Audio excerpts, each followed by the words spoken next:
তাই ভগবান শ্রীকৃষ্ণ হয়ে বলছেন, যদা যদা হি ধর্মস্য গ্লানি ভবতি ভারত অভ্যুত্থানং ধর্মস্য তদাত্মানং সৃজাম্যহম পরিত্রাণায় সাধুনাং বিনাশায় যদুষ্কৃতম ধর্ম সংস্থাপনার্থায় সম্ভবামি যুগে যুগে। তিনি যুগে যুগে বারে বারে বিভিন্ন অবতারে অবতীর্ণ হয়েছেন। আমি আর আপনি সম্প্রদায় করেছি। দেখো বাবু, ঠাকুর রামকৃষ্ণের কথায় আবার একবার বলতে হয়, দেখো বাবু, একই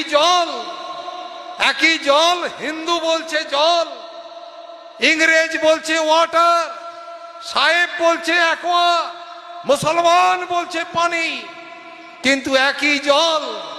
তুমি বাংলার মানুষ, তুমি বলেছো জল, ইংরেজ বলছে ওয়াটার, সাহেব বলছে অ্যাকোয়া, মুসলমান বলছে পানি।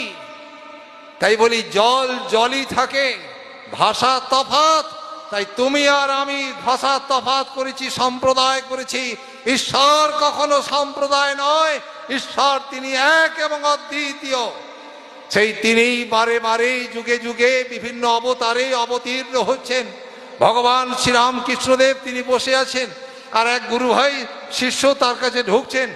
ঢুকেই বলছেন, গুরুদেব, বলছে কি?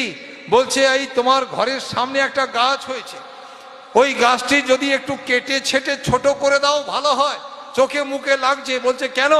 বলছে ওই গাছটি এত বড় হয়ে গেছে, ওই গাছের ওপর একটা গিরগিটি দেখলাম, সবুজ রঙের গিরগিটি, একটা সবুজ রঙের গিরগিটি আমি দেখে এলাম ওই গাছের মধ্যে রয়েছে। যখন ঢুকছি ওই গাছের ডাল মাথায় লাগছে, চোখে লাগছে, মুখে লাগছে, আর ঠিক ওখানেই একটা সবুজ রঙের গিরগিটি বসে আছে। পেছন পেছন আরেকজন গুরু ভাই ঢুকছেন, তিনি বলছেন, না গো না, ডালটা কাটতে হবে ঠিকই, কিন্তু ওটা সবুজ গিরগিটি নয়, ওটা হলদে রঙের গিরগিটি। এই কথা বলতে বলতেই আরেকজন ঢুকছেন, তিনি বলছেন, দেখো বাবু, ওটা হলদেও নয়, সবুজও নয়, আমি দেখলাম লাল রঙের একটা গিরগিটি বসে আছে। তিনজনে মিলে যখন ঝগড়া, বলছে না আমি দেখলাম সবুজ গিরগিটি, ও বলছে না হলুদ গিরগিটি, ও বলছে না আমি দেখলাম লাল।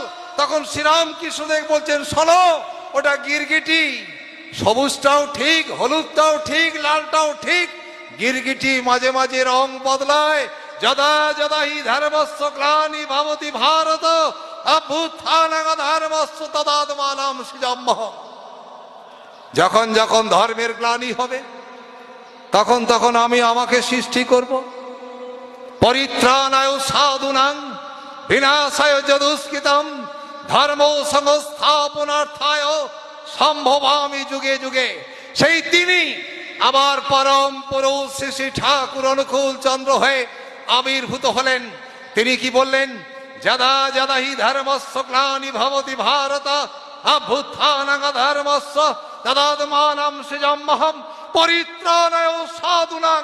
সাধুকে তিনি পরিত্রাণ করবেন, দুষ্কৃতকারীকে তিনি বিনাশ করবেন, আর তিনি আবার নতুন করে পরম প্রেমময় শ্রী শ্রী ঠাকুর অনুকূল চন্দ্র হয়ে এসে বললেন, ধর্ম যখনই বিপাকে বাহনে ব্যর্থ অর্থে ধায়, প্রেরিত ধরায় আবির্ভূত হন, পাপী পরিত্রাণ পায়। সারা বিশ্বের যত পাপীকে উদ্ধার করবার জন্যেই এবারে আবার দয়া করে আবির্ভূত হয়েছেন পরম প্রেমময় শ্রী শ্রী ঠাকুর অনুকূল।